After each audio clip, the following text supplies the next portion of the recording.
So, ibig sabihin, kung tayo po ay nilikha ng Diyos, ano po, kailangan maunawaan natin kung paano tayo nalikha. Kasi, alam niyo po mga kapatid, ano?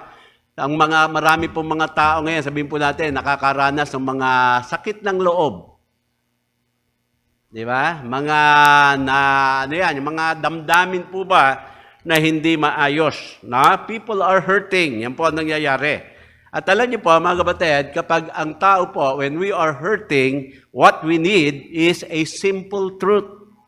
Simpleng katotohanan lang.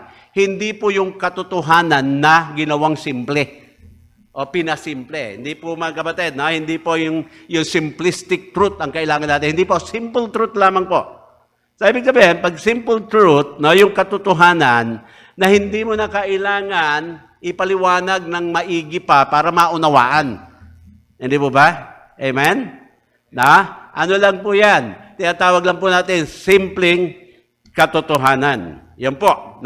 Kasi hindi po naman, mga kapatid, sapat na kapag merong taong nakakaranas ng mga hurt o yung mga hinanakit, at sasabihin mo lang, sige, bahala na si Jesus sa iyo. Jesus is the answer.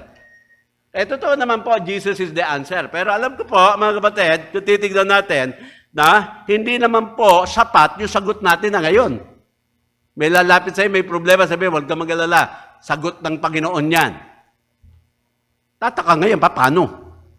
Diba? So, hindi lang dapat nating sabihin sa kanila kung ano po, kung si Jesus ang sagot, siya ang bahala dyan. Well, we need to show them how. Diba? Amen? Kaya it is not just enough na sabihin natin, lika, ipag-pray natin yan. Yan kasi ang sabi ng Bible. O magpunta ka sa church, mawawala lahat yung mga problema mo. Kasi you got to help people know how to make changes sa kanilang mga buhay. Amen? Kailangan ituro po natin paano ba tayo magbabago. Kasi maraming mga tao gusto talaga magbago eh. Amen? Minsan po, may mga tao rin, na talagang sawang-sawa na gumawa ng kapalpakan sa kanyang buhay. Ang problema, hindi niya alam kung paano iwasan yung kapalpakan. Hindi niya malaman kung sino ang tutulong sa kanya para magbago. Kaya ito po tayo, mga kapatid, na merong hawak ng simpleng katotohanan, yun po ang ibahagi natin doon sa mga taong gustong magbago. Amen? So yun po, mga kapatid. Kasi, sa totoo lang, mahirap po intindihin ang tao. Wala po ba kayo dyan? Mahirap po intindihin ang mga tao. Now, you are not easy to understand, mga kapatid. You are not easy to explain. Hindi ka pwede mapaliwanag, hindi ko pwede mapaliwanag yung sarili ko eh. Ano po? Bakit ba ganito? Kaya sabi po dito sa ating text, ito po, napakaganda na text, Tayo pong lahat ay tumayo, babasahin po natin to, tapos tayo po'y mananalangin para sa gabay ng ating Panginoon. Sabi po dyan, sa Psalm 139, verse number 14, I will praise thee, for I am fearfully and wonderfully made. Marvelous are thy works, and that my soul knoweth right well. Tayo po'y manalangin, mapagpala ng Diyos. Salamat po sa pagkakabasa ng inyong salita. Pangunahan mo po kami. Gamitin mo po ang inyong lingkod ngayon na siyang maghahatid ng inyong pong mensahe. Ito po, Panginoon, lahat ay aming hiniling sa pangalan ni Jesus. Amen. Okay, maupo na po kayo. Tingnan niyo po yung unang sinabi dito po sa talata, I will praise thee. Okay. Sinasabi niya po rito, thank you, Lord. Bakit daw? For I am fearfully and wonderfully made. Sa madalit sabi, may mga tao kasi, ayaw niya ang kanyang sarili. Galit siya sa kanyang sarili. Bakit ba ako ganito? Bakit ganito ba yung aking itsura? Bakit ba ganito? Sana naging Amerikano na lang ako, hindi Pilipino.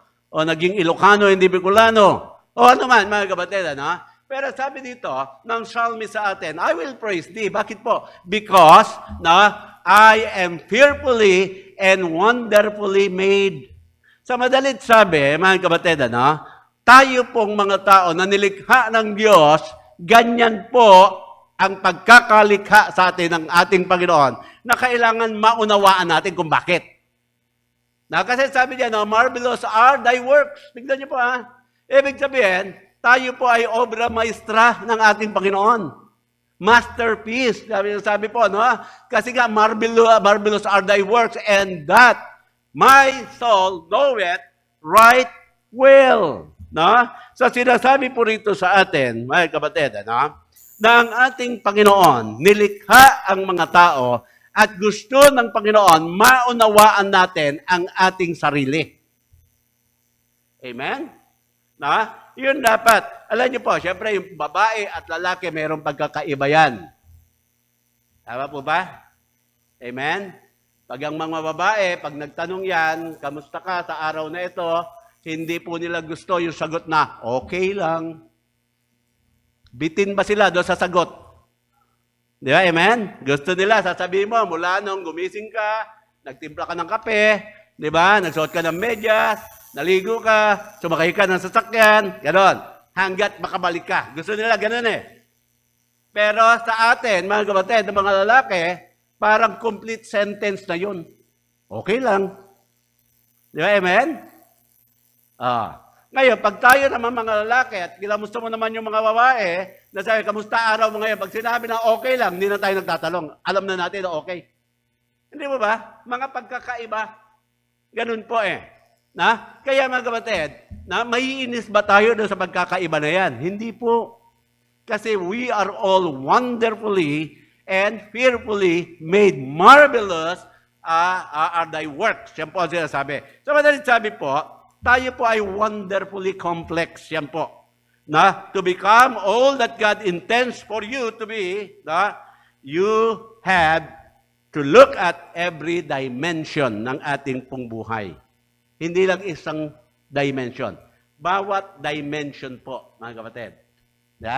Di ba sabing gano'n, ano ang dimension nitong pulpit? Sabing gano'n ito ay 2 feet. Ito ay siguro 2.5 feet. Tapos yung taas niya, siguro mga yun po yung dimension. Tapos sinabi, mga kapatid, na tignan mo lahat ng dimension na isang buhay, titignan mo dito yung pagkatao, tignan mo yung dito yung pagkatao mo, dito rin po sa left side view, top view, mga kapatid, lahat po yan, yung pinaka-isometric, yan ang sinasabi po, o perspective, ito lahat ng anggulo.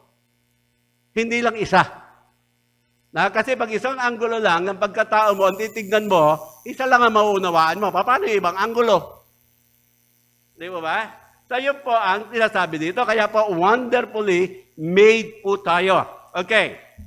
Now, sabi pa rito sa Ecclesiastes 7, verse 18. Ito po yung mga verses po natin. Sabi, it is good that thou shouldest take hold of this. Sabi yan. Yea, also from this withdraw not thine hand, for he that feareth God shall come forth of all of them. So sinasabi po rito, ang isang taong may takot sa Diyos, dapat po i-deal mo lahat yung reality ng iyong pagkatao. Yung realidad ng iyong pagkatao, mga kapatid, na hindi lang iisang parte. Yun po ang dapat nating maunawaan. Kaya ngayon, naalala niyo po, hindi ba sa Bible natin meron yung parable of the talent? Yung isa binigyan ng 5 ba yun? Yung isa ilan? 2? Yung isa? Di ba? So, sa madaling sabi, mga kapatid, iba-iba yung ibinibigay ng Panginoon sa atin. Merong marami, merong hindi naman masyadong konti, at merong kakaunti. Sa madalit sabi, mga kapatid, lahat ang Panginoon, merong ibinigay na talento sa lahat ng kanyang nilikha. Hindi po natin pinag-uusapan dito kung ikaw ay, Bible believer na. Hindi po. Lahat ng tao meron. Sa madalit sabi, ito po, you are not going to be responsible for the talent na hindi po binigay sa iyo. Halimbawa, hindi ako binigyan ng Panginoon ng talento sa pag-awit. O mag-compose, katulad po nito 2 kapatid natin ito. Talaga naman, baka magdating ng araw, magkaroon pa tayo ng recording studio dito Anyway, hindi naman ako binigyan ng ganun eh. Kaya hindi ko pananagutan sa Panginoon yon. Bakit? Na ang pananagutan ko lang ay yung ibinigay ng Panginoon sa aking talento na hindi ko ginagamit para sa Kanya. Kaya wag kayo malungkot na sabi, buti pa siya nakakakanta, buti pa siya nakakapagturo, buti pa siya, di ba? Wag ko, mga kapatid, alamin mo kung ano yung sayo.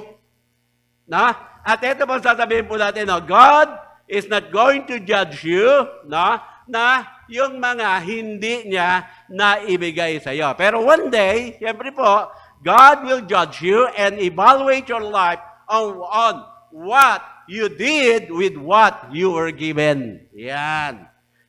So mananagot ka pa rin. Ano ang pananagutan mo? Yung hindi na ibigay sa iyo. Ang pananagutan mo ay yung ibinigay ng Panginoon sa iyo. Yan po. So maliwanag pag gano'n, mga kapatid. Kaya dito po, kailangan makita natin ano bang identity na meron po tayo. Okay. Tignan niyo po, maaaring maiinggit tayo, bakit yung isa, yung mag-asawa, masaya sila? Bakit kami, ang bira, hindi lagi kami nag-aaway? Di ba? Alam niyo po, sa totoo lang mga kapatid, wala pong perfect relationship. Bakit po? Because there are two imperfect people cannot create a perfect relationship. Pareho naman tayo mga imperfect eh. So, hindi pwede pareho imperfect, mga kapatid. Makakabuo siya ng perfect relationship. Although siguro lesser kaysa sa iba, yung gulo, pero ando doon pa rin yan. Kasi if you expect perfection dito po sa mundo natin na ito, parang sinasabi mo na, ine-expect mo na ang langit dito sa mundo. Amen? Ano po ang ibig sabihin dyan? Marami tayong mga disappointment pa rin. Kasi, tingnan nyo, sa mundong ito, wala pong laging gumagana na perpekto. Amen? Amen? Elevator natin, pag naipitan ng basahan niya, pag sara, wala na yan, malfunction na. Amen? Minsan, may motorsiklo ka, ayaw mag-start, o di kaya flat, o walang tulo ang gripo. Di ba? Amen? Walang signal. Diba dyan, doon, mas mainit ang ulo pag walang signal pag walang wifi. Mas mainit ang ulo doon kaysa walang tubig Amen? Amen? Okay. Bakit po ganon? Because this world is broken. Hindi po perfecto ito, mga kapatid Kaya kailangan matutunan natin kung anong klaseng mundo meron tayo at kung anong klaseng pagkatao tayo. Ayan po. Ano po, kaya nga ang prayer, di ba, Thy will be done on earth as it is in heaven. Because it's done perfectly, but there, but not here. Dito po sa heaven, perfect na po, pero dito hindi pa rin. Kaya everything po sa ating buhay, sa mundo ito, masasabi po natin ay mayroong mga imperfection. Kailangan po matutunan natin paano harapin ito po mga imperfection na ito. Kasi tayo nga po ay parang binulok ng kasalanan Ang mundo natin binulok ng kasalanan, mga kapatid. At hindi lamang po yan, mga kapatid. We know that God sent His only begotten Son para po tayo ay iligtas dito po sa tiyak na kapahamakan ng impyerno. At pangatlong dapat nating matutunan dito, mga kapatid, na ang Biblia natin ay nagtuturo na one day we are going to give account to God kung paano po natin ginanap yung Kanya pong mga pinagkatiwala sa atin. Ayan po. Kaya ang ating pong pag-aaral na gagawin ngayon, eto po, meron po tayong dapat na maunawaan kung sino ka talaga. Yan. At kung ano ka talaga. You have to understand, ito pa, meron po tayong 5 points po dito that make you, you. Kung paano kang nilikha na ikaw, kailangan maunawaan mo ito. Okay, number 1. Ito po, mga kapatid. Yung first factor that makes you, you, matawagin natin itong my chemistry. Ito po, research lang to Hindi naman ako doktor, pero yung mga nakakaalam ng mga medical dyan, maunawain. Ito raw yung ating pong chromosome. Tama ba yan? Na?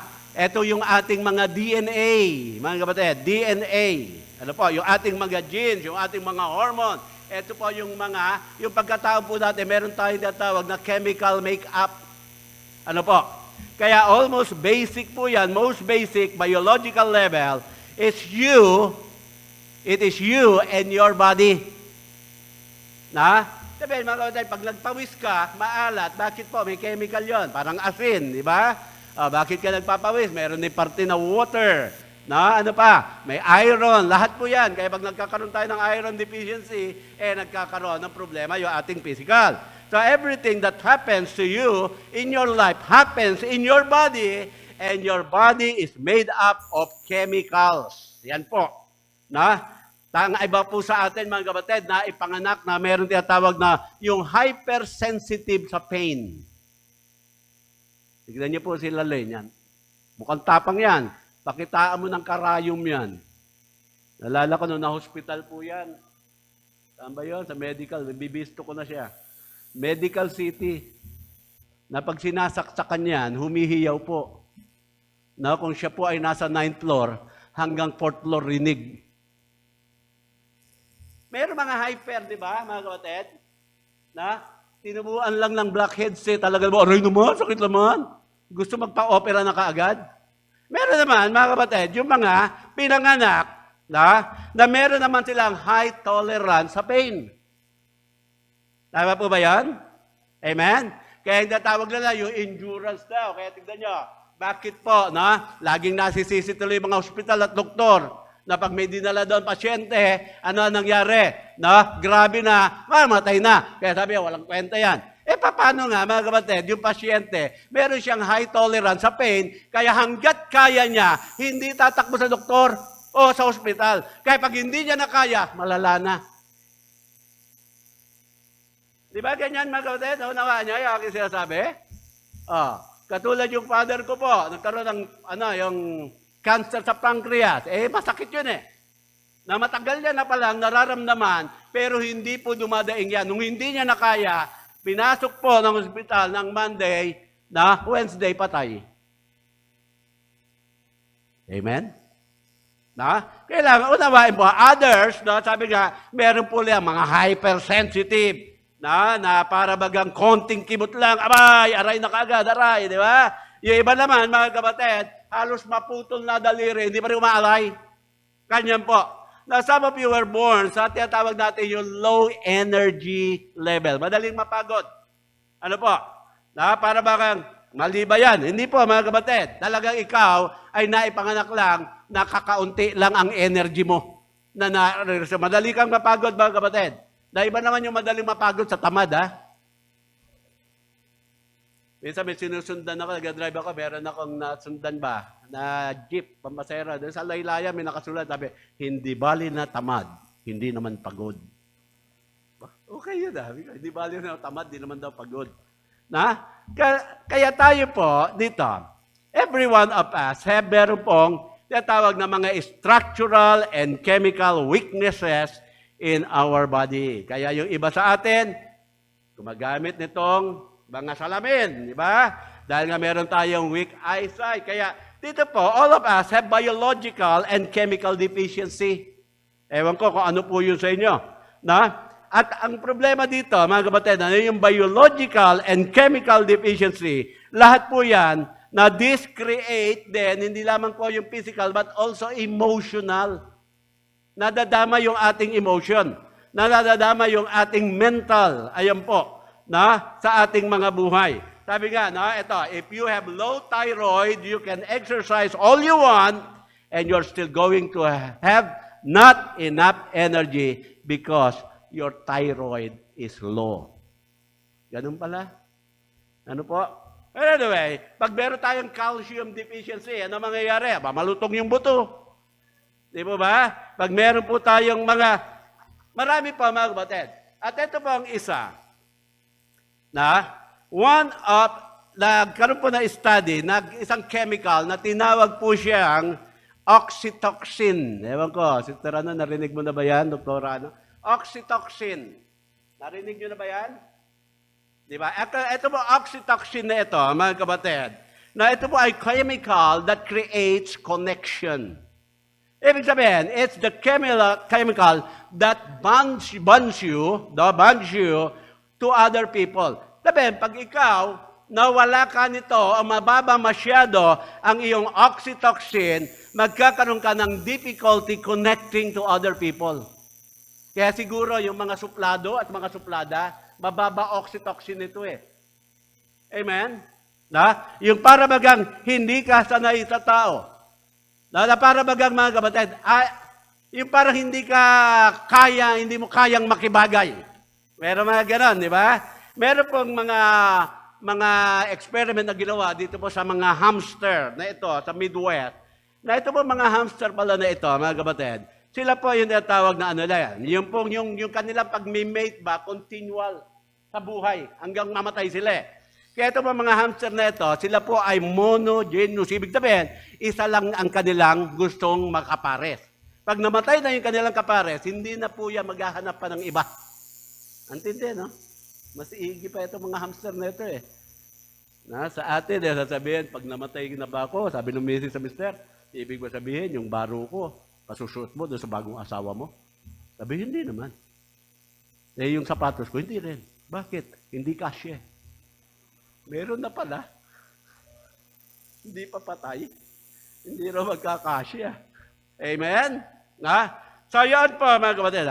Kaya ito po, tignan niyo po, isa pa po, ang ginagawa ng oxytocin is released sa isang nanay na every time magbe-breastfeed siya. Kaya tignan niyo po yung fellowship, yung relationship ng mga anak na kananay na na-breastfeed. Iba po eh. Hindi lamang po doon sa bata, ganun din sa nanay. Ganyan po, no? Kaya kayong mga nakaranas ng breastfeeding at yung mga nanay naman na ayaw magpa-breastfeed, baka daw masira yung figure nila, sayang yung oxytocin. Amen? Okay. Ano pa po? Isa pa po, yung ikaw yung lalaruin mo yung iyong halimbawa aso, yung iyong pet. Pag yan po ay nilalaro mo, mga kapatid, may mga release din po yan ng oxytocin. Kaya 30 minutes ka lang na nilalaro mo yung iyong pet na yan, na magkakaroon kayo ng magandang fellowship na dalawa dahil din sa oxytocin. Ganon din mga kapatid, kapag ang magsawa, nagtatalik po yan, lagi po yan merong release ng oxytocin. Kaya ito pong mga kapatid, yung pag-mate na mag-asawa, hindi lang po ito physical, kasama po ang emotional diyan, kasama po ang mental diyan, mga kapatid. Amen? Kaya pag nare-reject, nag-aaway. Pag natatanggihan. Bakit nga po? Kasi konektado, yung tinatawag nga natin pong emotion at mental. Kaya yan din ang sinasabi ng Panginoon, na huwag kang makikipagtalik sa hindi mo asawa. Bakit po? Kasi nga nagkakaroon ng oxytocin release at yung relationship, mga kapatid, na para bagang doon sa hindi mo asawa, ang mangyayari po dyan, parang kalahati ng puso mo may iiwan na doon eh. At doon na po, lumalabas yung ating po mga unfaithfulness, mga emotional problems, lahat po yan eh.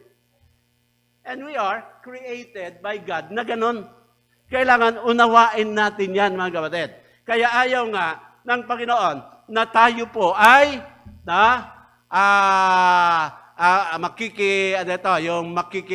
yung outside of marriage. Yan, sabi po.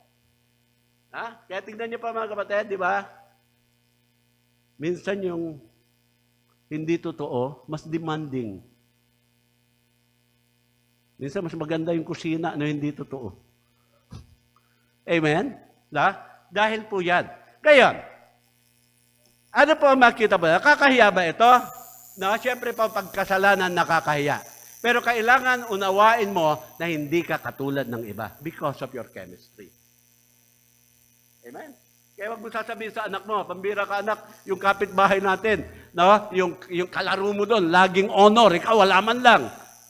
Di ba? Sasabihin yung tatay po kasi ng valedictorian Ano sagot ko? Yun lang. Amen? Amen? Kaya, sabi rin ng Bible, tignan niyo po wag daw natin i-compare ang ating sarili sa iba. Because we are all unique, we are wonderfully and fearfully made. Wala kang kaparehas. Amen? Wala kang kaparehas, mga kapatid. Na? Kaya, binabasa ko po, paano ba ma-increase yung oxytocin na yan? Kasi kailangan mo yan, yung interpersonal relationship eh. Amen? Kaya tignan niyo po, pag ikaw hindi sanay makipag-usap sa tao, ikaw iwas sa tao, ibig sabihin, yung level ng oxytocin mo, mababa. Amen? Wala kang best friend. Wala kang close friend. Wala kang friend, mga kapatid. So yun po, ang dapat nating maunawaan po dyan. Kaya tignan nyo, minsan po yung mental illness, hindi ba parang nahihiya tayo ikwento na meron tayong mental illness? Hindi eh. Bakit mga kapatid? Nung araw, yung sakit na AIDS, di ba? Pag may AIDS ngayon, parang natatakot sila ikwento, baka daw layuan sila. Yung COVID nga lang eh. Ano yun?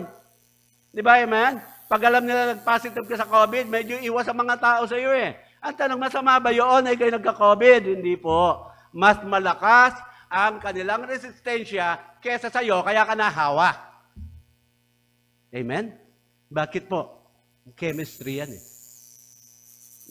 Chemistry. Kaya yan po, pinapakita po sa atin na kailangan unawain po natin ito.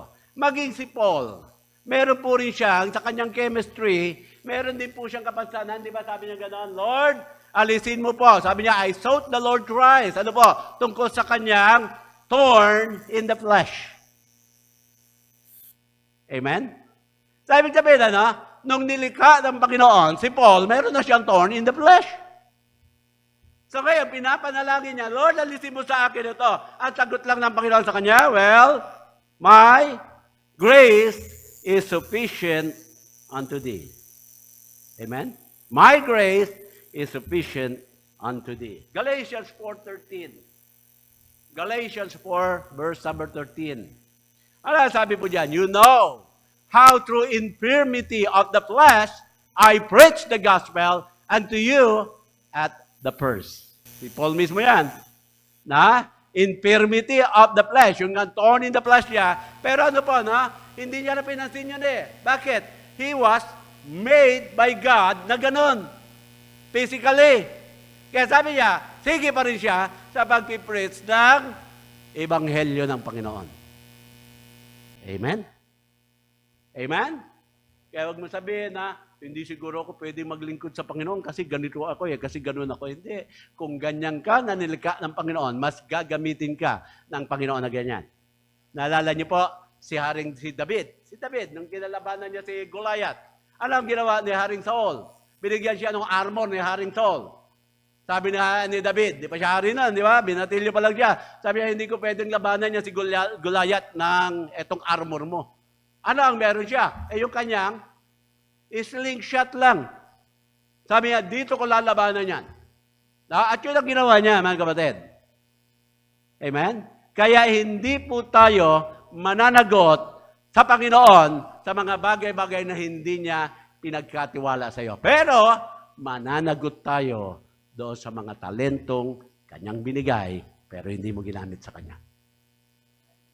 Number 2. Ano yan, second thing that determines yung ating identity is connection. Yan, my connection.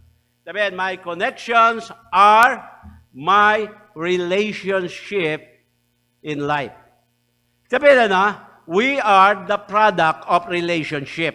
Especially, ng mga early years na mga relationship.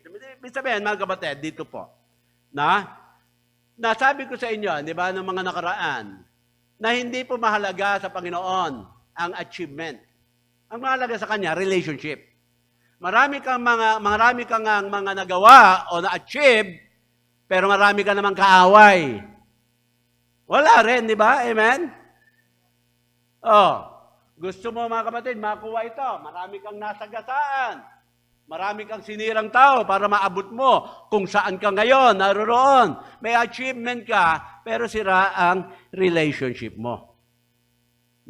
Kaya, ang pag-aaral, nakita po yan na your identity, How you see yourself is largely determined by what you think the most important people in your life na think of you. Parang ano po, pag sinabing may connection, iisipin mo kung sino yung pinaka-importanting tao sa buhay mo na nagbibigay halaga sa iyo. Amen? Amen? Naunawaan niyo po ba yan? Sino ba yung mga taong iniisip mo lagi na nagbigay na importansya or ikaw ay naging importante sa kanya? Yan dapat mga kapatid eh. Bakit naging ganon? Because of relationship. Ano po? Kaya many times, tignan niyo po na, si Jesus po is the most important person sa ating buhay because He's going to love you unconditionally and is going to tell you the truth. Amen? Kaya nga, ang church nito, mahal na mahal ko eh. Kasi parang lagi kong naiisip, ang tingin nyo sa akin lagi, guwapo ako. Kahit minsan, kinukumbinsi ko pa sarili ko na gano'n. Di ba? Makita nyo pa yung mga taong parang nakitang importante ka. Iba eh. Iba yung nararamdaman nyo. Pero siyempre, hindi po lang yung umuusbong na parang kabuti, mga kapatid. Na kailangan, you work for it. Di ba? Na bakit ka naging importante sa kanya, na dahil nga, siguro nakatulong ka, o ano man, na makita mo yan, mga kapatid. Okay. Kaya people who have really healthy connection, na para bagang sinasabi na life, they never, parang, tignan niyo po, pag merong mga taong na mahalaga ang tingin sa inyo, hindi na po darating yung ano, gano'n eh. Sabi gano'n eh, ano ba yung walang kwenta? Hindi mo masasabi yung walang kwenta eh. Bakit po? Kasi nga may kwenta ka eh. Amen? May kwenta ka sa mundong ito. Kaya you never ask. They know their life matters because they are healthy. No? Yung mga relationship natin sa kanilang buhay. But if you feel, ito po, disconnected. If you feel dysfunction in your relationship, it affects your identity. Kaya, ayaw ng Diyos yung nilalayo mo yung sarili mo. Ayaw ng Panginoon yung masyadong masungit. Kapag ikaw ay pangit, wala kang karapatan magsungit.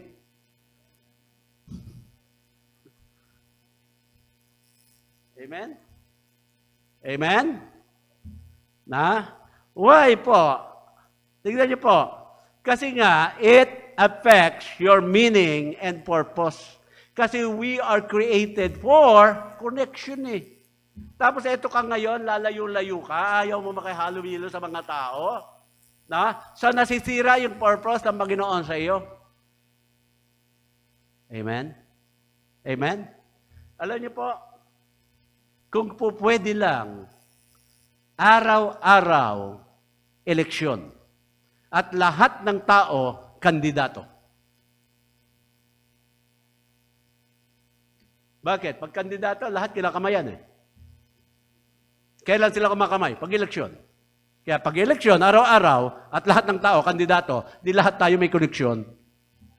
Okay ba yon? Okay ba yon? Kasi hindi po maaaring mangyari yon. Saan ang kailangan natin? Maunawaan mo na iyong pagkatao, kinreate ka ng Panginoon na magkaroon ng koneksyon. Kaya huwag kang iiwas sa tao, mga kapatid. Na huwag kang lalapit sa kapwa mo sa mga oras lamang na meron kang kailangan. Amen? Kasi yung mga iba, pag may binibenta, lahat kinakausap eh. Pag walang binibenta, ayaw makipag-usap. Opo. Networking. Lahat kinakausap. One on your left, one on your right. Pag wala na networking, suplado. Amen? Opo. Tama ba yun? Yun lang po mga kapatid. Na ang dapat natin makita. Kaya, dito po, tayo po ay marami po mga imperfection. Ang tawag nga dyan, imperfection. Kaya yung connection natin, mga kapatid, kailangan po, talagang matuto tayo ng tamang connection. Ha? Alam niyo po, yung disconnection, it causes fear. Yung takot ba? Kasi nga, tignan niya, pag ikaw ay, tignan niya, nung si Eva at Adan nagkasala, they were disconnected sa ating Panginoon. Ano agad, di ba, ang nag-activate nung mga time na yon? Sabi ng Panginoon, Adam, where art thou? And sabi, here I am. Na we are afraid because we are naked. Di ba yan sabi? Di ba nagsabing hubad sila? Samantalang nung namulat sila sa mundo, nakahubad na sila eh. So, ibig sabihin, sa totoo lang, hindi dapat nila alam kung ano ang pagkakaiba ng hubad at kung ano ang pagkakaiba ng may takip o saplot sa katawan. Pero sabi gano'n, hubad po kami, kaya kami natakot, nahiya po kami. Ano kaagad ang kasunod na sinabi ng Panginoon sa kanila? Kinain nyo ba yung bunga na pinagbabawal ko?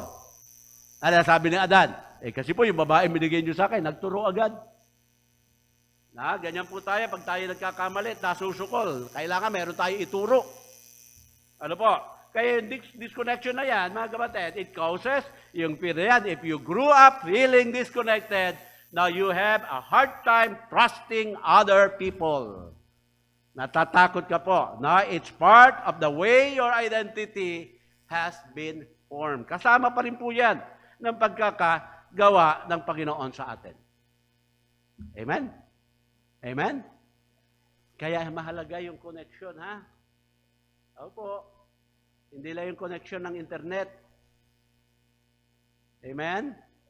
Minsan nga, katulad doon ng pandemic, nung nakasarado tayo at tayo nagre-rely lang sa live streaming, na doon ko nakita talaga ang kahalagahan ng connection eh. Kaya Monday pa lang, tinitiyak ko na hindi mawawala ang internet connection natin para sa Sunday. So, purihin ang Panginoon. Di ba? Pangatlo. Gising pa kayo? Ay, buti naman. Third, ito po. You and I, makes you makes me in my circumstances. So my circumstances, mga kapatid. Now, none of this were in your control. Yung circumstances, mga kapatid, hindi nyo mo kaya yung kontrolin eh.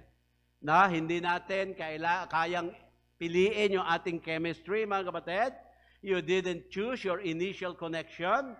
Now, you certainly haven't chosen all your circumstances. Tignan nyo po. Pag sinabi nating circumstances, na yung problems, tignan nyo ngayon okay ka, baka bukas biglang hindi okay eh. Di ba? Dahil nga sa mga circumstances. Hindi mo po, sabi nga na hindi natin alam kung ano ang mangyayari bukas.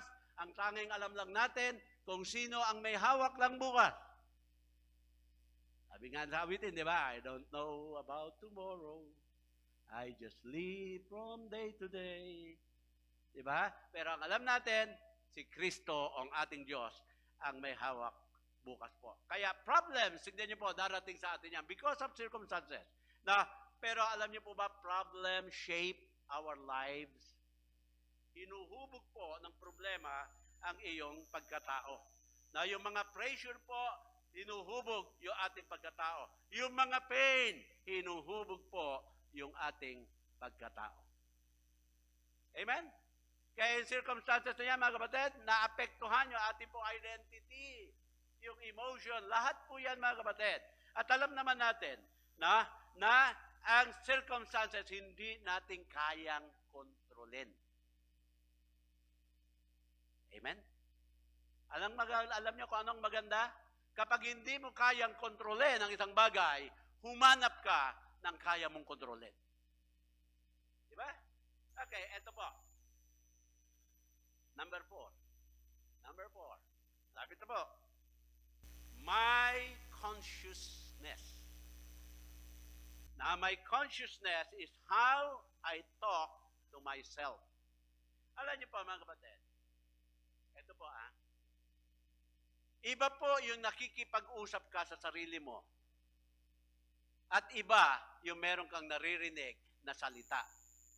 Magkaiba po yun. Kung pagpipiliin ako doon sa dalawa, mas gusto ko yung ako nakikipag-usap kesa ako ang kinakausap ng isang tinig. Amen? Natignan niyo po, yung mga study dito po sa Amerika, sa lahat. Natatanungin mo, yung isang halimbawa, teenager, bakit mo pinatay yung nanay at tatay mo at mga kapatid mo?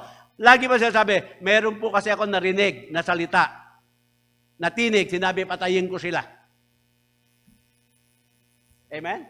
Sabi sabihin, na hindi kalooban ng Panginoon, yung naririnig mo. Lalo tigit na sabi, narinig ko, sinabi ng Diyos sa akin ay ganito. Wala na po yun kasi may aklat na tayo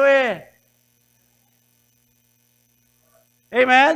Hindi na po nagsasalita ang salita sa atin, ng sasabihin natin, salita ng Diyos. Hindi na po, binigyan na tayo ng aklat Tsaka hindi naman natin masisiguro kung siya nga yung nagsasalita o hindi So ito po, yung my consciousness, I talk to myself, mga kapatid. How to talk to myself. How you think about you. Yan po. Tingnan niyo po, kung meron ka pong kaibigan, you talk to your friends, the way dapat po, you talk. Tingnan niyo, ito po nasubukan niyo na ba makipag-usap sa sarili niyo? Alam niyo ba sa totoo lang, kung yung pakikipag-usap mo sa sarili mo, ay ginagawa mong pakikipag-usap sa kaibigan mo, wala ka ng kaibigan ngayon. Tama ba? Tama? Amen? Minsan nga, minumura mo pa sarili mo Amen? Kaya nga, kung yung pakikipag-usap mo sa sarili mo, ay ganun din ang pakikipag-usap mo sa kaibigan mo, wala ka na sigurong kaibigan ngayon. Kaya tingnan niyo po, your consciousness influences your identity. Kasi tingnan niyo po, yung consciousness natin lagi po, ano kaya ang tingin ng tao sa akin? Di ba? Halimbawa, pupunta ka sa isang malaking banquet o ano man, di ba? Attend ka ng mga awarding, tapos, di ba, magsusuot ka, sasabihin mong ganon, doon sa mga tao, how do I look? Ano ay itsura ko? Ano yung itsura ko? Baka kasi, pagdating ko doon, sabihin nila, na pangit yung itsura ko. Di ba, ganon lagi. Lagi po, paano ba ako, paano mo ako nakikita? Ganyan. Kasi conscious po tayo sa ating pong sarili, kung paano po ang ating itsura. Kaya ngayon, matatakot ka ngayon pag nagpunta ka sa mga isang handaan, tapos iniisip mo, how do I look? How do I look? Para baga ang tingin mo lahat, conscious ka sa lahat ng mga taong, panonoorin ka kung ano itsura mo. Alam niyo ba katotohanan, mga kapatid? Wala namang papansin sa iyo dun Amen? Maniwala po kayo, walang papansin. Alam niyo kung bakit? Kasi lahat ng nandoon, kung ano iniisip mo, ganun din iniisip How do I look? Kaya tinitignan din nila yung sarili nila Hindi ba meron tayong pagkatao na ganun? Amen? Amen? Kamusta yung buko? Okay ba yung pagkakakulay? Di ba? Kamusta yung buko? Okay ba yung pagkakahati? Di ba? Sabi nga ito yung imparted ba tawag daw pag hinahati? Yung iba imparted, yung iba departed. Kaya imparted tsaka departed. Ayan. Anyway, yun po mga kapatid, makita po natin. Lagi pong paano ba ako, tingnan niyo po sa Proverbs 23 verse 7. Ito, napakagandang verse ito. Tingnan niyo po, Proverbs 23 verse 7. For as he thinketh in his heart, so is he, eat and drink, saith he to thee, but his heart is not with thee. Ano po ang sinasabi po rito sa atin, mga kapatid? Na kung ano iniisip mo, kung ano ka, gano'n ka nga. Pag sinabi mo, sablay ako, di gano'n ka, yan ang iniisip mo eh. Na, bobo ako, di bobo ka nga. Yan ang iniisip mo eh. Hindi ako magaling. Talagang hindi ka magaling. Kasi yan ang iniisip mo eh. Kaya sabi ng Bible, kung ano ang iniisip mo, ganun ka nga. Kaya wag mo sasabihin, wag kang sasakit ang loob mo doon sa mga tao. Sabi, etong tao na ito, pintas ng pintas sa akin. Hindi naman sila nagsabi, narinig lang naman na sinabi mo yon. Inulit lang nila. Tapos sa kanila ka nagalit? Hindi. Na, dapat magalit ka sa sarili mo. Amen? Pag sinabi ganon, ang taba-taba ko naman, sino may sabi? Amen? Hindi na yata ako makakapag-asawa. Sino nagsabi niyan? Sigurado ka ba? Amen? Na, bobo daw ako. Paano mo naman nalaman? Sino ang nagsabi? Kaya sabi nga dito, as he thinketh in his heart, so is he. Kaya mga kapatid, tignan niyo. Kasi tignan niyo po, kaya nga sinabi, si Jeremiah, di ba, nagsabi, the heart is deceitful above all things. Kasi usually yung heart na nagsasabi kung sino ka eh. Di ba? Amen? Kaya, tignan niyo po, sa Proverbs chapter 4, verse 23. Proverbs 4:23. Sabi diyan, keep thy heart with all diligence. Bakit daw? For out of it are the issues of life. Kaya nga, gusto ng Panginoon, sa heart siya pumasok eh. Sa heart, hindi dito, di ba? If thou confess with the heart, di ba? With the mouth, tapos doon sa heart, ano sabi diyan? Thou shalt be saved. Sa puso, gusto niya mag-ari sa atin. Hindi po sa isipan, sa puso. Kasi yan, keep thy heart with diligence, for out of it are the issues of life. Kaya mga kapatid, tignan niyo. Eto pa, tignan niyo, sinabi ni Job. Eto, maganda rin yung sinabi ni Job. Sabi ni Job, sa chapter 3, verse 25. Chapter 3, verse 25. Sabi ni Job, for the things which I greatly feared. Sabi niya gan, is come upon me.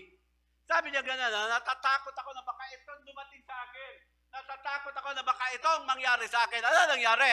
And that which I was afraid of is come unto me. Amen? Kaya bigla sabihin nyo, naku, itong pandemic na ito, mamamatay na yata kami. Sige, sabihin mo yan, mamamatay ka talaga. Ayon dyan sa verse na yan. Natatakot ako, mawawalan ako ng trabaho. Sige, yan ang sabihin mo, mawawalan ka talaga ng trabaho. Di ba sabi ko nga sa iyo, paulit-ulit, kaya ang nanay walang pera. Kasi pag hihingian mo, lagi walang pera eh. Ayun, wala silang pera. Dumarating talaga eh. Di ba, amen? Si Job na nagsabi diyan, na sinasabi niya, for the things which I greatly feared is come upon me, and that which I was afraid is come unto me. Yan po sabi niya eh. Kaya dito po, mga kapatid, yan po yung problem pag ikaw po may takot lagi. Kasi, yung takot natin, sometimes it becomes reality. Kaya damdamin lang yan, mga kapatid, na hindi porke naramdaman mo, yun na, hindi po. Kasi the heart is deceitful above all things. Desperately wicked. Amen? Panghuli. Ito po, my choices. My choices. Tignan niyo po, ito pong my choices po nito. Sagot po natin lahat sa 4. Ibig sabihin yung my chemistry. You cannot choose your chemistry. Di ba? Amen? Hindi mo na pwedeng baguhin eh. Pero meron kang mga pwedeng baguhin po dyan, mga kapatid, para maiayos ka. Amen? Sa'yo po, yun ang choices mo. So, you have the freedom of choice in your, alam nyo, para magano, you have the choice to choose. Amen? Kaya ang ating Panginoon, ginawa nga tayo, we are created in the image of God. Diba? God made you. Angels don't have yung pong freedom to choose. Tayo lang, mga kapatid. You can choose to do right, and you can also choose to do wrong. So, ibig sabihin, the freedom of choice is our great blessing. Amen? Pero alam niyo po ba, the freedom of choice is also our greatest curse. Dalawa po yan, mga kapatid. Hindi natin, mga kapatid, pinili yung ating chemistry. Hindi po natin, mga kapatid, pinili kung ano yung nasa katawan natin. Yan po talaga nagawa. Kung siya po yung maliit ang ilong mo, wag ka na magpa-nose slip. Baka ma-infection pa. Imbis na yung pag-ganon ng haba, gumanon pa, tapos kumurba pababa. Halatang nagparitoki ka pa, nakakahiya lalo. Di ba? Oh. Kaya ibig sabihin we are responsible. Kung yung ating choice connection, we are responsible. Now, to do a right connection. Kaya sabi nga, ano bang ibig sabihin ng responsible? Response able. Di ba?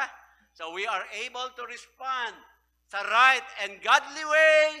Meron naman po tayong Bible. Kaya mga kapatid, medyo po naunawaan nyo na ba kung sino ka talaga? Kaya kayong mag-asawa, lagi kayong magtabi para meron yung oxytocin ba na nare-release. Kayo naman mga nanay, huwag nyo ipagkait yung breastfeeding sa inyong mga anak kasi oxytocin din po yun eh. Doon nakaka-build ng relationship eh. Amen? Amen? Kayo naman mga walang asawa.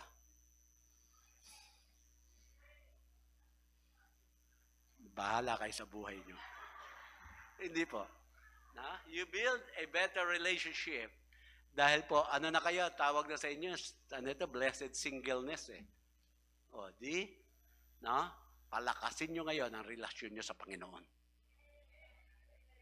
Amen? Amen? Kaya, we are fearfully and wonderfully made. Sabihin mo sa katabi mo, you are fearfully and wonderfully made. And I praise God for that. Di ba? Amen? Kaya huwag kayong mainis sa inyong sarili, Huwag kayong mainis dahil, mga kapatid, sakitin kayo. Huwag kayong mainis dahil nawawala na yung buhok nyo. Huwag kayong mainis sa mga physical changes. Because that is our chemistry. Meron kasing, di ba, yung iba, kahit matanda na, hindi pumuputi ang buhok. Kasi nawawala eh. Hindi, meron po talaga, hindi pumuputi. Meron naman yung iba, pag napunti, puti lahat talaga, wala na natitirang itim. Di ba? That is our chemistry. Pero ang maganda po dito, mga kapatid, binigay sa atin ng Panginoon lahat, yan. At sinasabi sa atin, you are fearfully and wonderfully made. Kaya mas masaya po natin mapaglilingkuran ng Panginoon. Kaya kung nakita nyo na po, na dati, para bagang yung amor nyo po sa paggawa ng kasalanan, ganun-ganun na lang. Pero ngayon, parang takot na kayo at diring-diri na kayo sa kasalanan. Ibig sabihin, yun na yung mga choices na ginawa mo. Lumayo sa kasalanan.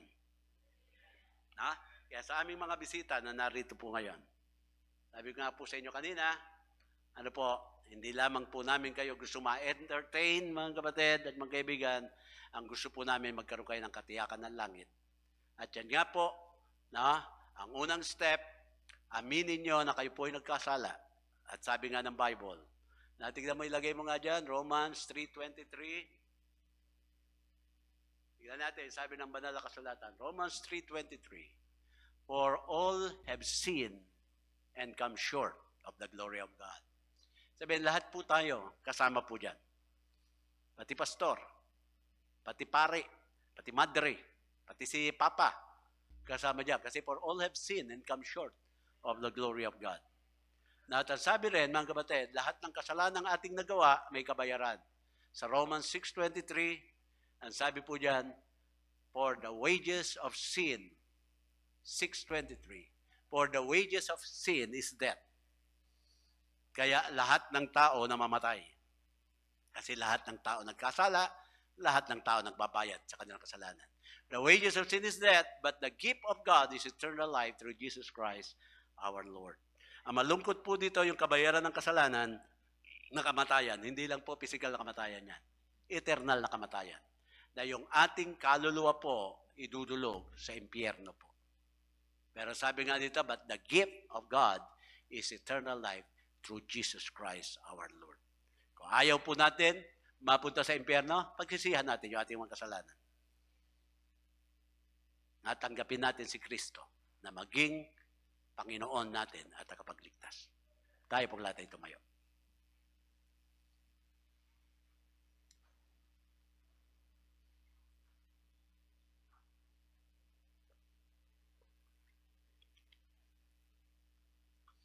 Tayo po'y manalangin, mapagpala namin Diyos, salamat po.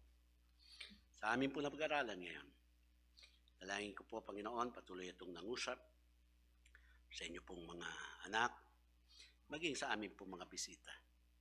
Dalangin po namin, Panginoon, na mas naunawaan na po namin ngayon kung ano po ang amin pong pagkatao na kami po, Panginoon, ay nilikha mo pong ganito, physically.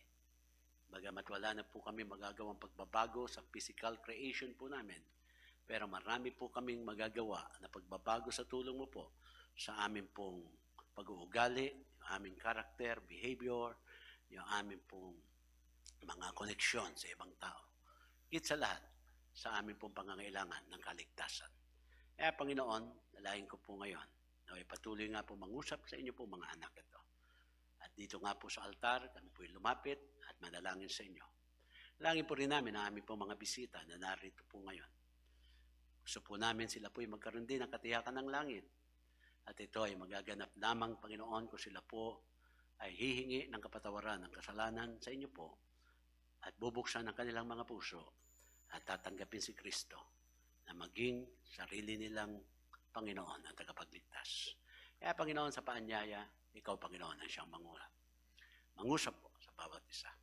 Ito po lahat ay aming hiniling, pangalan ni Jesus. Habang lahat na kayo po nakapikit. Yuko po natin ating mga ulo. Ako lamang po, marahil na nakakakita sa inyo. Una po, gusto ko po magbigay paanyaya sa mga bisita po ngayon. Gusto mo bang lumapit sa Panginoon para ihingi ng kapatawaran ng iyong mga kasalanan? Naamin mo ba na kayo nagkasala? Inaamin mo at gusto mo humingi ng kapatawaran, itaas mo lamang iyong kanang kamay, tutulungan ka naming manalangin. Sige po. Amen. Meron na po, 1, 2, 3. Amen. Sige po. Nakita ko po yung mga kamay na yan. Purihin ang Panginoon. Sige po, pwede nyo na po ibabayan. Inihiling ko po kayo mga nagtaas ng kamay, pwede po bang lumabas kayo dyan sa inyong kinaupuan po ngayon? Lumapit po kayo dito sa harapan.